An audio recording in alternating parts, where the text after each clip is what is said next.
Hey everyone, today I want to show you a game that took place 2 days ago in the Magnus Carlsen Invitational.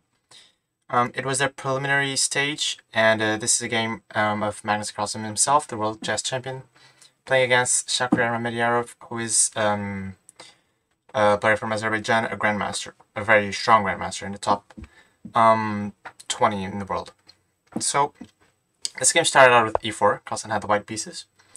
C5, Sicilian defense, which we actually covered on my last video in this channel, so go check that out if you don't know how to play Sicilian defense. Knight f3, e6 was played. This is one of the variations. It's called the French variation, I believe. d4, c takes d4, knight takes d4, so it's an open Sicilian. Knight f6, knight c3, knight c6. This is one of the most common ways to play. Black develops both his knights to f6 and c6 very quickly. At a3, which is a little bit of a deviation. Usually play continues knight to b5, but a3 is a variation. Bishop e7 and f4. So Carlsen is always trying to get a little bit away from the main lines, and the f4 is an interesting move. So castles, and now he plays e5. Now I consider this move slightly dubious, at least. I believe bishop e3 was a bit better, a bit safer. But again, I think he was going for complications. And who knows, maybe this was still in his prep. So e5, knight d5 was a good move. Obviously, you don't want to go back with the knight, where the knight is just too passive. So you want to keep fighting for the central control. Carlsen trades on d5. And at first glance, this looks bad for black because he's got double pawns on the d file. But the thing is, he will always have d6, and no matter what, he'll always be able to take this pawn on e5 and exchange this pawn for this one. And so when that happens, this pawn is no longer a double pawn. So things in chess, these concepts and strategies, they're not always static. Oftentimes they're actually, they have to be seen dynamically. So for the moment you may think, well, I wouldn't go for this, this looks bad. But you have to, try to see some moves ahead. And with this structure, again, black can always trade this pawn. So Carlsen here played knight takes e6. Now, I consider this move, again, a bit dubious and precise. And we'll see why in a moment. I believe knight f3 was better again. So for the moment, yes, these pawns are doubled. And black would have to find a way to defend this pawn. So I think it would have been a better way. Knight takes e6 was played. And after b takes e6, the problem is, first of all, Carlsen has all his pieces on the back rank, which is usually not a good idea. Black is already castled, and he's got at least one piece developed. And also black has quite nice central control. Again, he'll break with d6, break these pawns loose, and you can see black's center is looking quite solid. So Carlsen plays bishop d3, normal, bishop c5, which is a good move to stop white from castling. It's not a legal move now.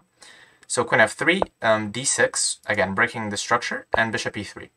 So a good move. You cannot take the pawn immediately, otherwise bishop takes bishop happens. Also, now Carlsen is getting ready to castle, since the bishop is no longer seeing g1 square.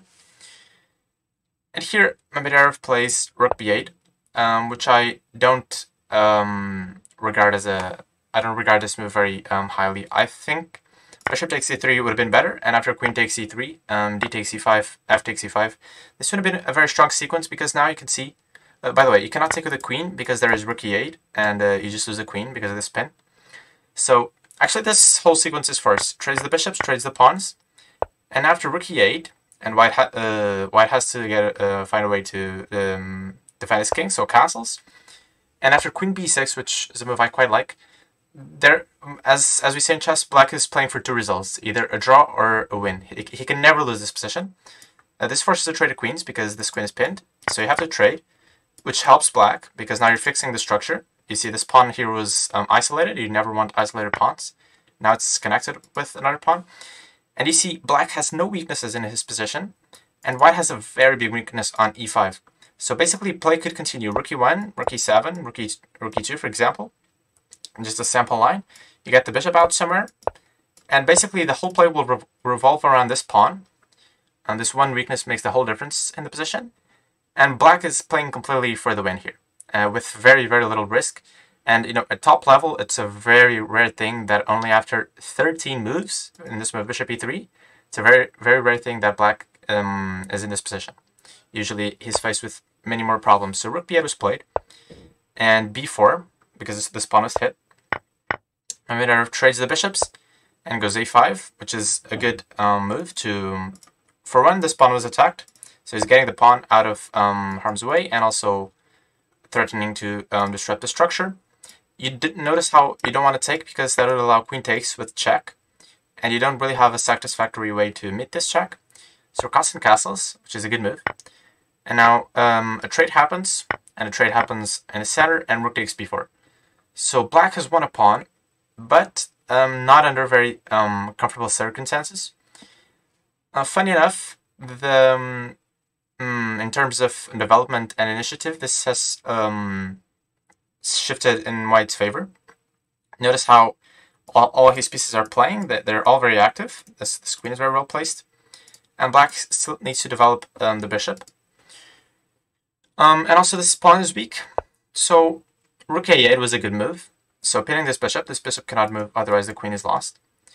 And black plays g6. Now this already is quite a big mistake. I believe queen b6 would have been a better move. Again, forcing this trade of queens. And after the trade, the positions should be around equal, but I still like black's chances. Even though white now is very active. But g6, not such a good move. I suspect he underestimated or didn't see at all white's next move, e6. A very good move. It's sacrificing a pawn. So first things first, you cannot take the bishop because you lose the queen for the rook, so terrible. Mamedyarov took with the pawn. He cannot allow this pawn to live because otherwise there's e7 with an attack on the queen and the rook, among other things. So f takes e6, a trade happened on f8, and g3. And so this move is sidestepping this checkmate idea. Because actually black was starting checkmate with rook b1, so g3, giving the king some space. And now rook b1 check was played. This around here, a lot of small nuances and subtle things start to happen. So e5 was a better move, and we'll see why in a moment. After rook b1 check, there's king g2, and if e5 now, so this is a very strategic and tactical battle at the same time. So black plays e5. So he's threatening bishop h3 check. So a random move, h4. There is bishop h3 check, breaking the pin with check, and after you take, I take the rook, and I just win in exchange. So this is the threat. So you also cannot take the pawn because of the same reason. So Carlsen plays g4. Very good move. This pawn is not free because the queen is hanging, and there's no longer this check, which means this bishop can move and the queen can't move. Again, I suspect he underestimated this. So, in hindsight, the rook needs to stay here to control this g4 square. So if you go e5 now, which would have been the correct move, you cannot go for the same plan. You cannot go for the same plan of king g2 and g4, because g4 is no longer an option. And, well, actually here, there would be bishop h3 check, right? Winning the rook with the same theme. And you cannot go g4 first, because it's just hanging to the rook with check. So this would have been a better move, but he played rook b1 check, king g2, e5, so, and after g4, the position was already difficult, and here came a big blunder. A blunder is basically a huge mistake in chess, e4. So, just a blind spot, I assume. He missed this move, bishop a6, and he no longer has this check on h3, he no longer has this check on h3 to save himself from losing the bishop. So what this means is, well, there's no piece that can protect the bishop. So if the bishop has to move, he took on a6, but the rook just takes the queen, and this is completely winning. And the game finished very quickly after this check. So he's gonna win the bishop next and have a queen for a rook, which is completely winning for white. So I hope you enjoyed this game. It was a very interesting game, in my opinion. And this tournament is still taking place. The preliminary stage has ended, and now they're playing the quarterfinals. I hope you enjoyed, and I'll see you in the next video.